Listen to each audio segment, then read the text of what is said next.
Inside your pocket right now lies a marvel of engineering that defies the laws of the macro world, a microchip. To understand its complexity, imagine a map of the entire United States, with every single street, alleyway, and driveway perfectly detailed, and then shrinking that entire map down to the size of a fingernail. On an area no larger than a postage stamp, engineers have managed to pack over 16 billion transistors.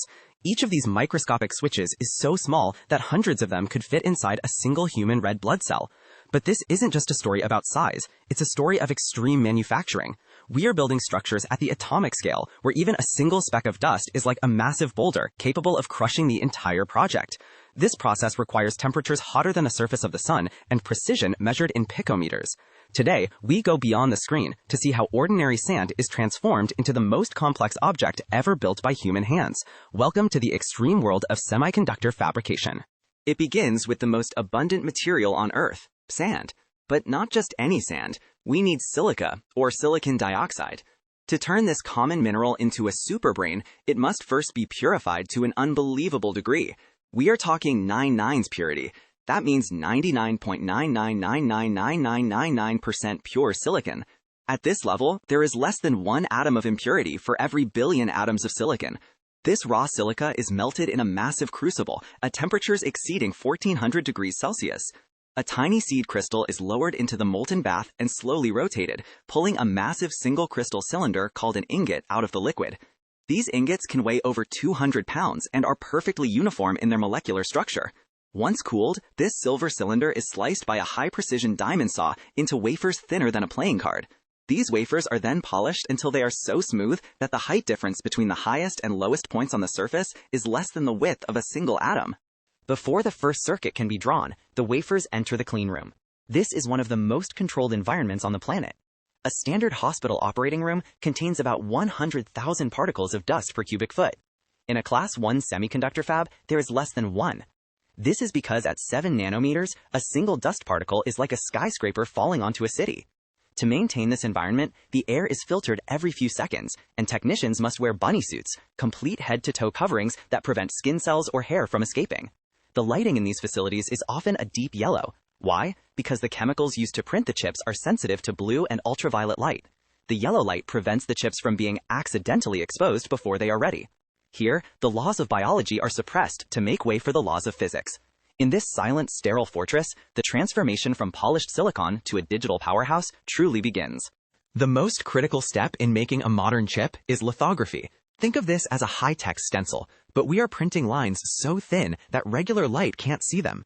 To achieve this, we use EUV, or extreme ultraviolet light. This light has a wavelength of just 13.5 nanometers. To generate it, a powerful Colorado 2 laser fires 2 shots at a tiny droplet of molten tin falling through a vacuum. The first shot flattens the drop, and the second vaporizes it into a plasma that burns at 400,000 degrees Fahrenheit. That's many times hotter than the surface of the sun. This plasma emits the EUV light, which is then bounced off a series of the world's flattest mirrors. These mirrors are so precise that if they were the size of the United States, the largest bump on them would be less than half a millimeter tall. This light carries the blueprint of the chip and projects it onto the silicon wafer, etching the ghost of a trillion-dollar industry into the surface. Once the pattern is projected, we need to build the 3-dimensional structures. This involves 2 alternating processes, deposition and etching. In deposition, we grow new layers of material on the wafer. Using a process called chemical vapor deposition, we spray gases over the surface that react to leave behind a thin film only a few atoms thick. Then comes the etching. We don't use knives, we use plasma acid. By bombarding the wafer with ions, we selectively remove material that wasn't protected by the lithography pattern. It's like a sculptor carving away marble to reveal a statue, but we are doing it at a scale where we can see individual atoms. We repeat these steps dozens of times, creating a complex skyscraper of materials. If we make a mistake on even one layer, the entire wafer, which might be worth $500,000, becomes a very expensive piece of scrap glass. Logic is being physically carved into reality. Pure silicon is a semiconductor, which means it's not very good at conducting electricity on its own. To make it functional, we must change its electrical properties through ion implantation. We take elements like phosphorus or boron and accelerate them to incredible speeds using high-voltage electricity. These ions are literally fired into the silicon wafer like bullets from a machine gun. They penetrate the surface and lodge themselves within the silicon crystal lattice. This process, known as doping, creates areas with extra electrons or holes for electrons to fill. This is what allows the silicon to act as a switch, the famous 1 or 0 of the digital world. By controlling exactly where these ions go, we create the source and drain of the transistors. We've effectively modified the soul of the material, turning a piece of polished sand into a functional electronic gate. Without this atomic-level bombardment, your smartphone would be nothing more than a glass and metal paperweight. Now that we have billions of transistors, we need to connect them. This is the back end of the line. We build a massive labyrinth of copper wiring on top of the silicon. There are over 30 layers of metal in a modern chip. If you were to uncoil all the copper wiring in a single 1 cubic centimeter chip, it would stretch for over 30 miles. To prevent the copper from drifting into the silicon and ruining the transistors, we first plate the trenches with a barrier of tantalum. Then we use electroplating to fill the trenches with copper. After each layer is added, the surface is polished flat using chemical-mechanical polishing, essentially a microscopic sander. This ensures the next layer is perfectly level.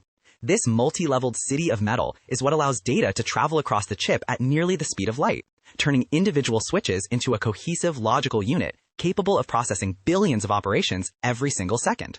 After months of manufacturing, the wafer is finally complete, but we don't know if it actually works. Each wafer contains hundreds of individual chips, or dies. A robotic tester equipped with microscopic gold needles descends onto the wafer. These needles touch down on specific contact points to run a wafer sort test. We pulse electricity through every single transistor. The chips are subjected to extreme heat and voltage to simulate years of use in just a few seconds. This is called burn-in testing. If a single critical pathway fails, the chip is marked with a drop of ink or logged in a digital map as a reject. In the semiconductor world, yield is everything. If 80% of the chips on a wafer work, it's a massive success. The surviving chips are then singulated, cut apart using a high-powered dicing saw or a laser before moving to the final stage of their journey, packaging. The silicon die itself is incredibly fragile. It's as brittle as glass and sensitive to moisture and air. Packaging is the process of putting the chip in its protective suit. The die is bonded to a substrate, a miniature circuit board, using thousands of tiny solder bumps or gold wires. This substrate acts as a bridge, translating the microscopic connections on the chip to the larger pins that will be soldered onto your computer's motherboard. A protective heat spreader, usually made of nickel-plated copper, is placed on top. This helps pull heat away from the chip during heavy workloads. Finally, the whole assembly is sealed in a hard epoxy resin. This black square is what you recognize as a processor. It is now protected against the physical world, ready to be shipped across the globe and installed into a server, a car, or the device you are using to watch this right now. We have traveled from a grain of sand to a device that can simulate the universe. This journey involved the most precise machines ever built and the most sterile environments ever created. Each chip represents the peak of human collaboration, involving thousands of engineers, physicists, and chemists. It is a testament to our ability to master the microscopic world. Every time you send a text, stream a video, or look at a photo, you are witnessing the result in billions of transistors switching on and off, billions of times per second. It is the heartbeat of the modern era. From the extreme heat of the furnace to the cold precision of the EUV laser, the microchip is more than just silicon. It is the architecture of the future, carved into the very atoms of the Earth. The next time you hold your phone, remember, you aren't just holding technology. You are holding the most complex engineering achievement in human history. I hope this deep dive gave you a new perspective on the strategies and the relentless mindset behind these global icons. If you enjoy deconstructing business empires and tech legends in this Tech Archive style, make sure to hit that subscribe button and turn on all notifications. That way, you will never miss a new blueprint of history. For those of you ready to explore more boardroom coups and technological breakthroughs, I have handpicked 2 videos for you right here on the screen. Click one to keep watching. I will see you in the next one. Thanks for watching.